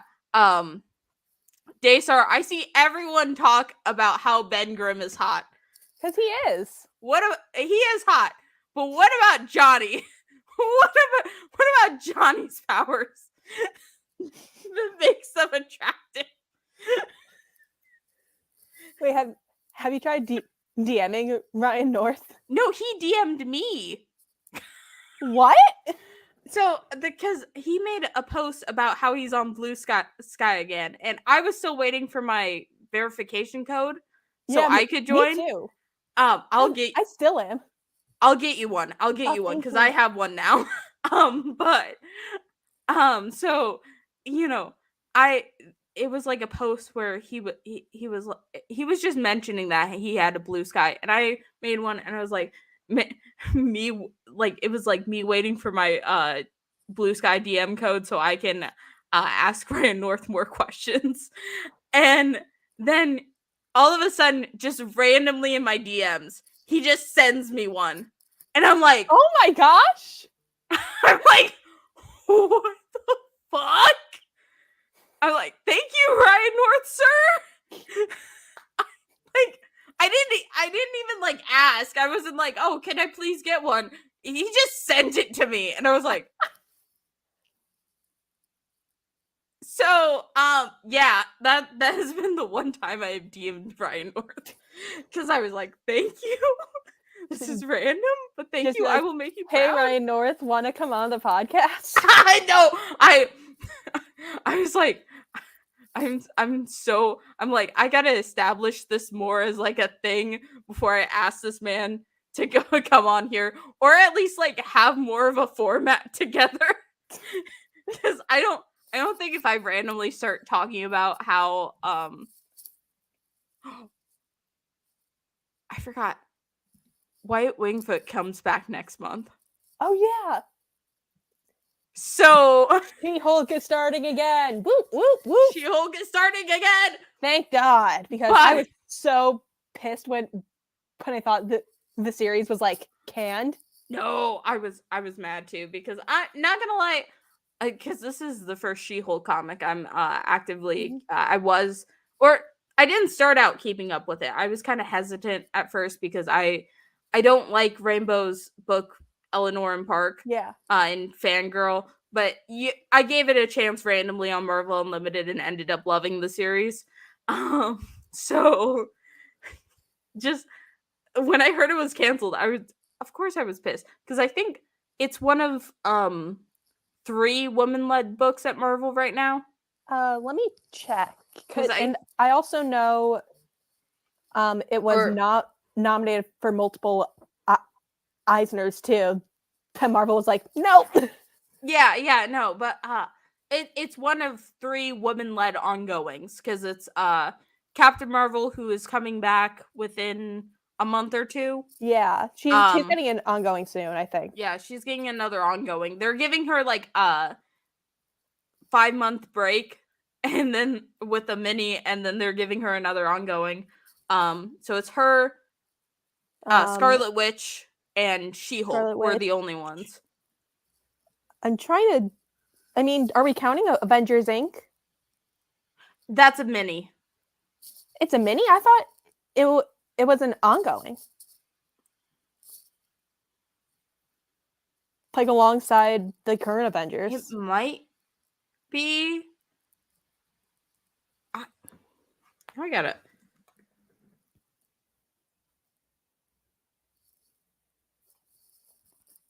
I just look up Avengers Inc. ongoing. Oh, yeah, okay, yeah. Avengers Inc. is ongoing, but I don't want to count it. I don't want to count it for mostly because it's not like it's a solo book. It's technically a team book. So it's like a team book led by Jan. Yeah, led by Jan. So, and not well because again, Al Ewing. If I want Ryan North on here, I gotta stop roasting everyone he works with. I mean, I liked Al's stuff in Immortal Hulk. Yeah, no, I think that Al Ewing can write a really good white man. Don't put him on any women-led books. He writes good white man and Storm. And I haven't read his Storm yet. Monica and Carol in America in Ultimates, if you like that book. Yeah, I think he was okay at writing them in that. It was kind of like, I think he was better. I think he was also just better off because like Marvel was just kind of like giving him a team that he got to pick. Yeah. But so far, Avengers Inc. is not looking good for Janet. it's like, oh yeah. I was like, oh, this could be, and then I saw the end. I was like, let's wait, see how the story arc plays out because it's not looking first impressions. It's not looking good. Janet Van Dyne deserves better. I think the one crime of the Marvel Now era is that they put her away in favor of Nadia, and like I love Nadia, but Janet would have thrived during that era in a way that we're never getting again. Because again, one of my favorite books from that era is Patsy Walker, aka Hellcat. And I'm thinking like a Janet solo where she's running like the tailor shop for superheroes. That would be so good. It would be so much fun. Like, because Janet would work very well in like one of those like one of the things that Marvel was started on superhero comics where they're actually secretly a separate genre entirely. So Fantastic Four were science books first. Iron Man was a romance book first. And I like superhero stuff was kind of on the side. But like I feel like Janet would do very good in like a kind of like a She-Hulk, Hellcat kind of book. And the fact that she has not gotten one yet, goddamn crime. That she has been here for 60 years now. Do you think Janet would have a podcast?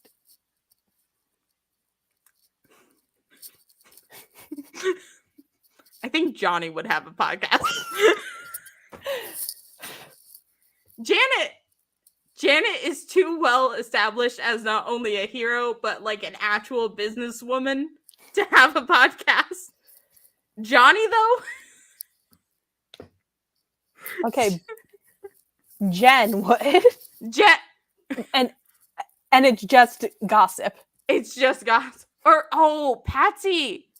Patsy would have one with Jen, and it's Yes! just gossip. I was like, because I don't think Jen wouldn't start it because she is a lawyer and they kind of have to be careful about it. I say this because I'm trying to get my dad to do my podcast with me, except I can't do it live because I have to edit like every other thing he says.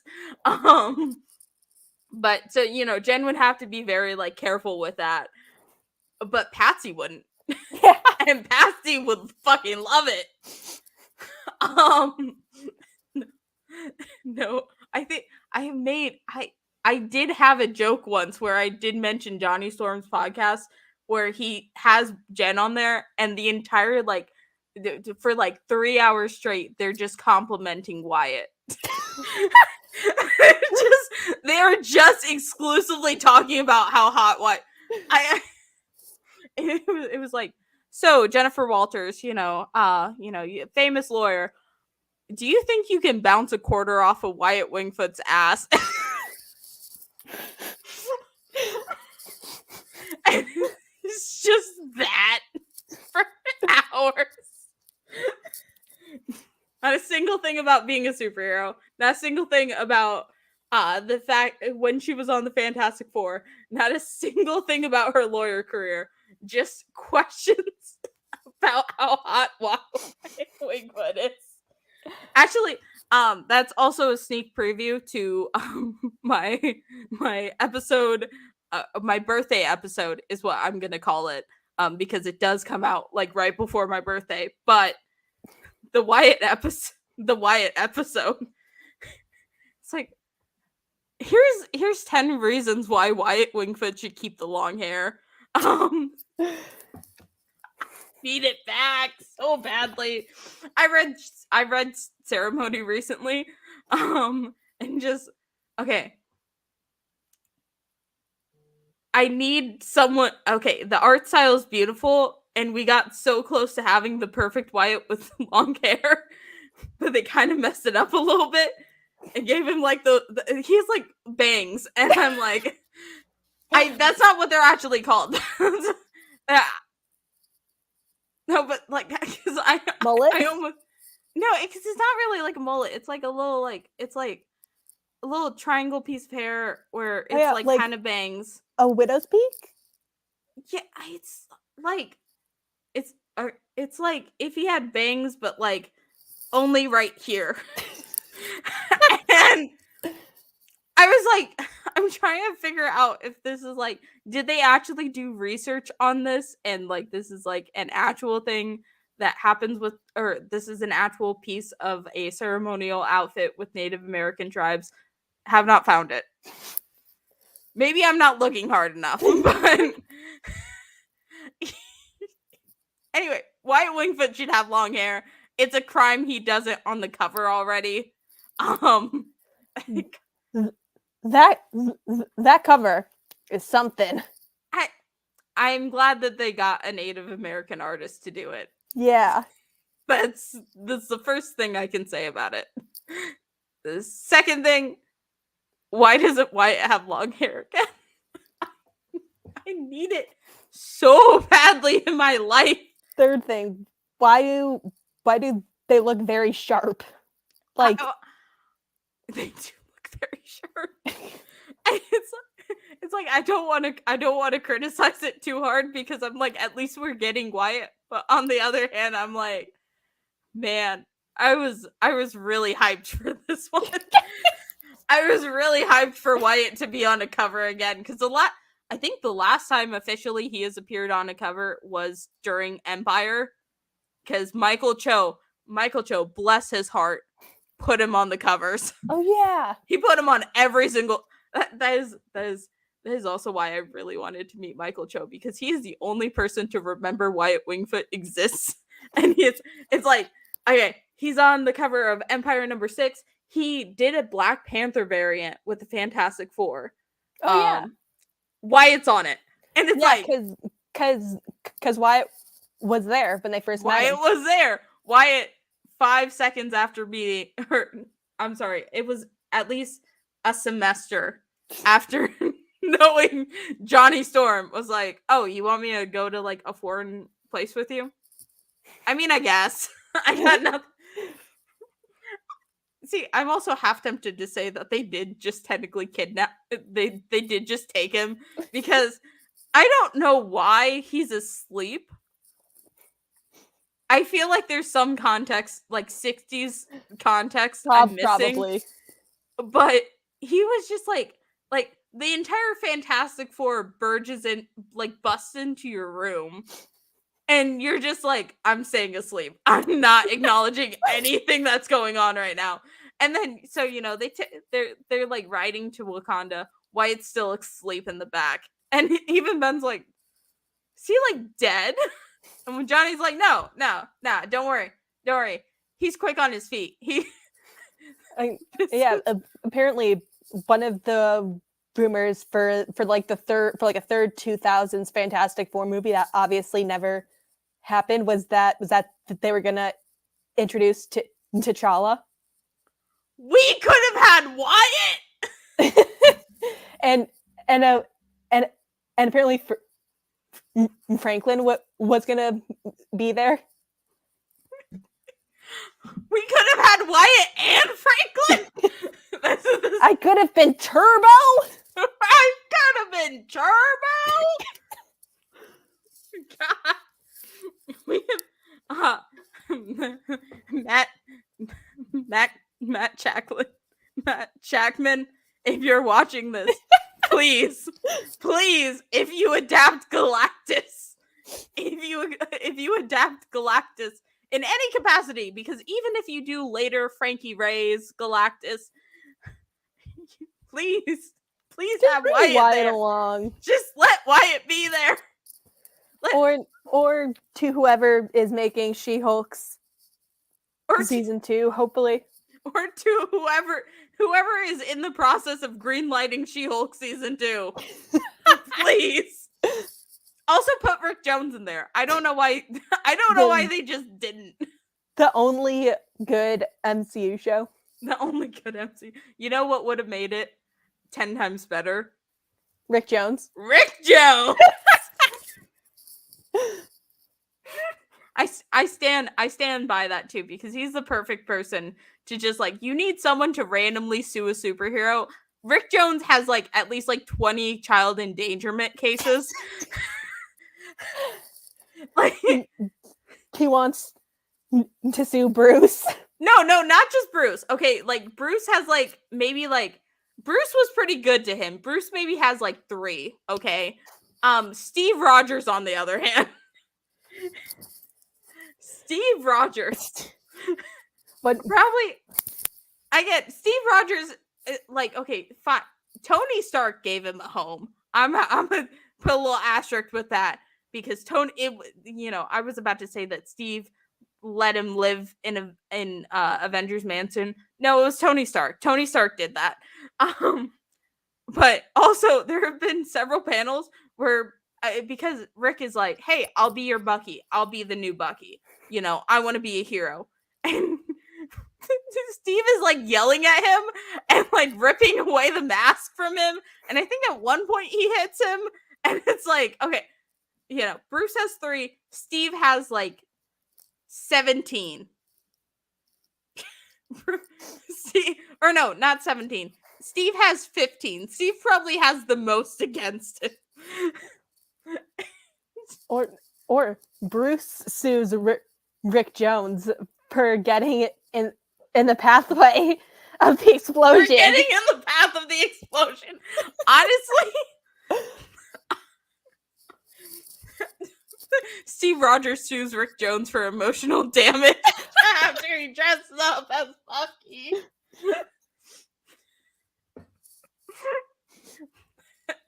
And that's how we get Steve Rogers back.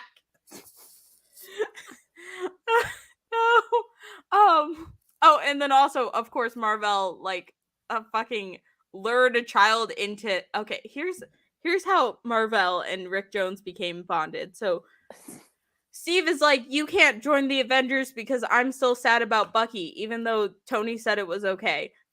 I'm still sad about Bucky, so you can't join. So Rick Jones is like, okay, I'm gonna run away. Fuck you guys. I was an orphan before. I'll be an orphan again. His words, not mine. No, because he genuinely tells Jarvis when he's leaving, tell the Avengers, or it's like, tell the Avengers that they can like cry over me or something. It was something ridiculous like that. Like melodramatic, like shit. Oh, I gotta pull it up because it was genuinely funny when I read it for the first time. Oh, wait, it's like I have these panels on hand. I have a Rick Jones. Well, I don't have a Rick Jones folder yet. I have a Johnny Storm folder and a Wyatt Wingfoot folder. I need folders. It's like just folders of just screenshots of these men that take up 80% of my storage space at this point. Oh, all right, I found it. So he says, "Well, see you, Jarvis. It's been grins. I don't 60 slang. Don't look on it as losing an Avenger, but gaining a guest room." And then, Jarvis is like, "But Master Rick, what about the Avengers? What shall I say to them?" And Rick's like, "Just tell him Rick Jones said goodbye, and then mail me both the tears they shed." He really said, "Fuck you. Fuck the Avengers. I'm leaving." Anyway, so then he's being a runaway for a little bit. Okay.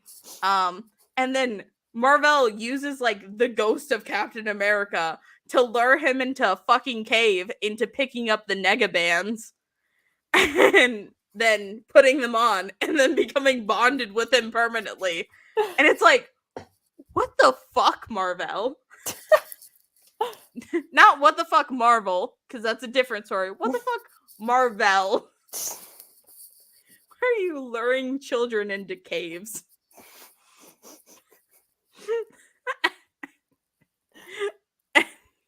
Anyway, that's why Rick Jones should be in She-Hulk. and he should definitely sue over the infringement rights of the Negabands. Because why are those being adapted? Let's be honest here. Or made this really funny joke. Specifically, why did they make Kamala Khan the new Rick Jones? Didn't they date in like Avengers like something? Avengers Back to Basics. Okay, so I have a nickname for Rick Jones. I call him Rick the Riz Master Jones because he should not be pulling the women he is able to pull. Okay. Anyway, so Kamala gets sent back in time to like Avengers, like the beginning of the Avengers, and so I don't know why they added this in because it really does just come out of nowhere, and I think it's just an excuse to put Rick Jones into this comic. Because like they're like chatting, and she's like, man, it's really nice being an Avenger and all that, but like, I miss my family. I'm kind of sad that like I killed my mom. And Rick Jones is like, I don't even have parents. He's such a mess. I don't think that's probably not exactly what he says. And I'm having to pull this back up. But why don't I have this panel on more heavily, like, readily available? Okay, no, so she's explaining to him how he's not in the right time. I'm not supposed to be born yet. I have no parents to talk to. And Rick Jones says, I'm an orphan. I barely even remember mine, and I'm fine with that. And Kamala's like, you sound so like okay with it. And he's just like, I'm just being realistic, okay? The Avengers are my family. Fuck my parents. Fuck my parents for dying off screen and causing me to be such a irresponsible teenager that I end up in a bomb zone. And you know, Kamala's like, how much do you really help the Avengers? And he's like, hold on a second. I'm the entire reason that the Avengers exist. Get your facts straight. This is my like TLDR because but he does say like Rick Jones and the Teen Brigade. Or no, he says without Rick Jones and the Teen Brigade, the Avengers would be 6 feet under. This is actually accurate though. Yeah. He's not wrong. And she's like, you know, I think I have a little more faith in you. And they're like holding hands and shit. And I'm like, I said this once and I'll say it again. Rick Jones is who Bruno Corelli thinks he is. Rick has exactly one page with Kamala. And they are already flirting. So much so that Rick Jones managed to qualify for the Kamala Kamala charrette. The ship tournament. The ship tournament. Rick Jones qualified for it. And that wasn't even with my help. That's how I found out about this. I was, again, Marvel. Why can I have an entire comic or an entire page where Rick Jones is frizzing up Kamala Khan, but I can't have Johnny and Kamala talk like once? Like, it doesn't even have to be like anything important. It could just be like, hey, how's the Inhumans doing? And Kamala goes like, bad. Are they dead? Most of them. I think the royal family's alive. Yeah, so Kamala's definitely going bad. Oh yeah, can I run an MP? Oh, we're actually out of time because it's been like 2 hours. We barely even talked about the Dino Avengers. Yeah. You know what? That's just what happens on Ash and their Fantastic Friends. Hell yeah.